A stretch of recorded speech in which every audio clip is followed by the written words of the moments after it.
Today we're continuing our look at the Lord's Prayer, and we'll be considering just one line.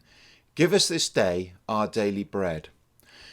Having recognised God as our heavenly parent, holy, yet knowable in the most intimate way as a parent, and then asked for God's rule of peace and justice to come about on earth, thy will be done, the Lord's Prayer now turns to more everyday concerns, the provision of sustenance, nourishment. The reference to daily bread is figurative and means food and drink in general, our physical needs. Jesus is teaching his disciples to rely on God for all their needs. And I think there is a clear link here to the passage just a little later on in this chapter of Matthew's Gospel, where Jesus says this: "Therefore, I tell you, do not worry about your life, what you will eat or drink, or about your body, what you will wear. Is life not more than food, and the body more than clothes? Look at the birds of the air. They do not sow or reap or store away in barns, and yet your heavenly Father feeds them. Are you not much more valuable than they? Can any of you, by worrying, add a single hour to your life? And why do you worry about clothes? See how the flowers of the field grow. They do not labour or spin. Yet I tell you that not even Solomon in all his splendour was dressed like one of these. If that is how God clothes the grass of the field, which is here today and tomorrow is thrown into the fire, will he not much more clothe you, you of little faith? So do not worry, saying, what shall we eat, or what shall we drink, or what shall we wear?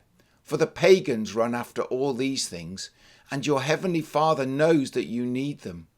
But seek first his kingdom and his righteousness, and all these things will be given to you as well. Therefore do not worry about tomorrow, for tomorrow will worry about itself. Each day has enough trouble of its own." So the teaching is, ask and God will provide for the moment. And do not be anxious about what is to come. God will take care of that too. It's something that the Israelites had to learn when they were wandering in the desert for 40 years after the Exodus, the escape from slavery in Egypt. If you remember, each morning God provided manna, sometimes poetically called bread of heaven. There was just enough for the day.